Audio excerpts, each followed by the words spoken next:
Imagine a world where what you fear most is not what you can see, but what you can't. In this realm of the unseen, the contours of horror are not defined by the grotesque and the concrete, but by the nebulous and the unknown. The unseen terror is not a monstrous figure lurking in the shadows, but a pervasive, invisible presence that suffocates the air around you. It's the chill that races down your spine unbidden, the unsettling silence that rings louder than any scream, the sense of being watched by eyes that you cannot meet.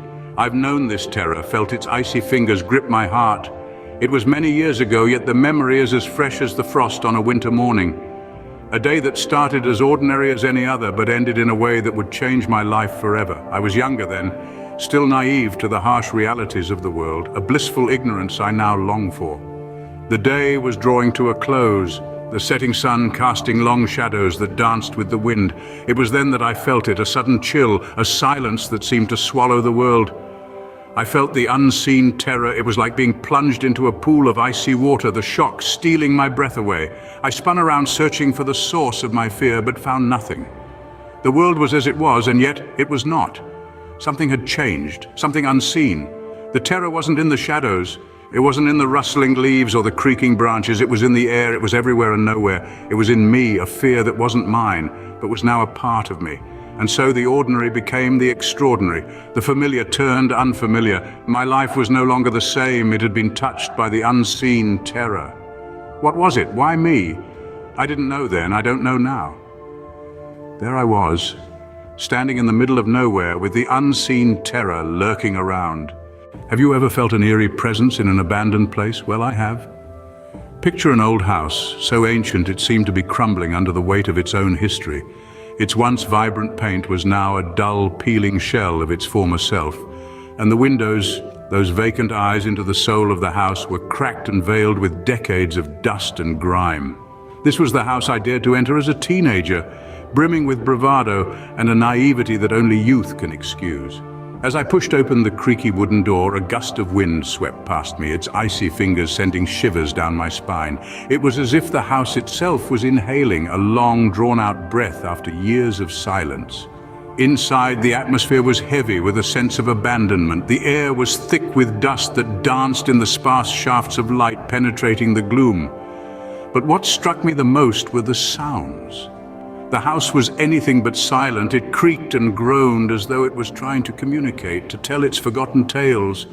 Each room held its own chilling narrative. A child's room, the bed unmade and toys scattered as if expecting a return that never came. The kitchen, pots still on the stove, a meal interrupted and left to decay.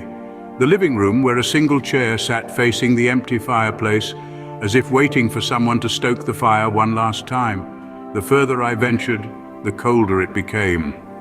It was a chill that seeped into your bones, a coldness that no amount of warmth could dispel. It was as if the very walls exuded a frosty breath, whispering tales of sorrow and loneliness. Then in the heart of the house, the uncanny feeling grew. It was a sensation that I was not alone, that despite the dilapidation and abandonment, something or someone still lingered. And then in the deafening silence of the house, I felt it. A soft, almost imperceptible touch on my shoulder. As I stood there alone in the dark, I felt something touch my shoulder. That touch, it was cold, it was lifeless, it was something unearthly. It was as if an icy wind had decided to take form, to manifest itself into a tangible entity, only to send shivers down my spine. The touch didn't just graze my skin, it penetrated deeper, reaching into the very marrow of my bones. It was a cold that transcended physicality. It was a coldness that seemed to seep into my very soul. The touch was not just devoid of warmth, but it was also devoid of life. It was as if the hand that had reached out to me was not of the living, but of something that existed in the shadows, something that had long forgotten what it felt like to be alive. It was an emptiness that echoed a chilling silence, a silence that screamed of an existence that was devoid of the vibrancy of life. With every fiber of my being screaming out in terror, my instinct was to run, to escape this unearthly entity. Yet as I tried to pull away, I found myself rooted to the spot, as if an unseen force was holding me back. My heart pounded in my chest like a wild drum. The adrenaline coursed through my veins. My mind was a chaotic whirlwind of fear and confusion, but my body would not obey. It was as if I was caught in a nightmare, a terrifying dream from which I could not awaken. This was no ordinary fear. It was a dread that was almost palpable, a dread that gnawed at my sanity, threatening to engulf me in its dark abyss. The world around me seemed to blur. The eerie silence was shattered by the deafening throb of my heartbeat in my ears, and the cold, the unearthly cold. It continued to seep deeper, twisting my insides into an icy knot. And then I gathered the courage to turn around. My eyes met a sight that froze the blood in my veins. I was face to face with my unearthly visitor. I turned around, and what I saw, it wasn't human. In front of me there was a figure, a silhouette, a shadow, but it had something to tell. A formless figure it was, a mere whisper of darkness against the gloom. It was as if the very essence of the night had taken a human form. And yet, despite its ethereal facade, it bore a message, a sinister whisper that echoed in the depths of my mind. I could feel its weight, a heavy burden that sank into my thoughts and wrapped around my heart. I was afraid, yes. Who wouldn't be? It's not every day that a shadowy figure decides to turn your world upside down with a cryptic message. But fear didn't have me in its icy grip alone. Confusion was there too, a swirling maelstrom of questions that threatened to engulf me. What did it mean? Why me? Why now? I had no answers, only a growing sense of dread that clung to me like a second skin. And yet in the midst of my fear and confusion, I found myself drawn to the message, a moth to a flame, unable to resist its pull.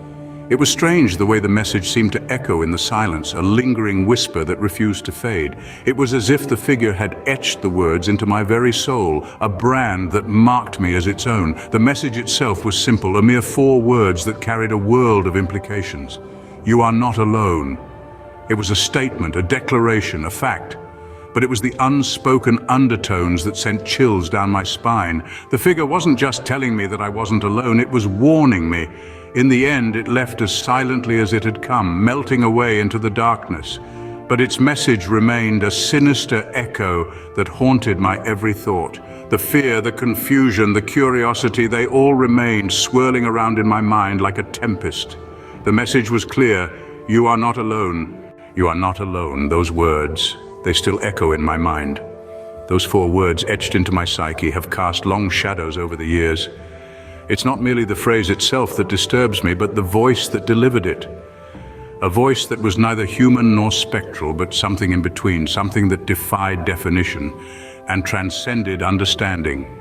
The message itself was cryptic, seemingly benign, but laced with an undercurrent of menace. Was it a warning, a threat, or a perverse form of solace?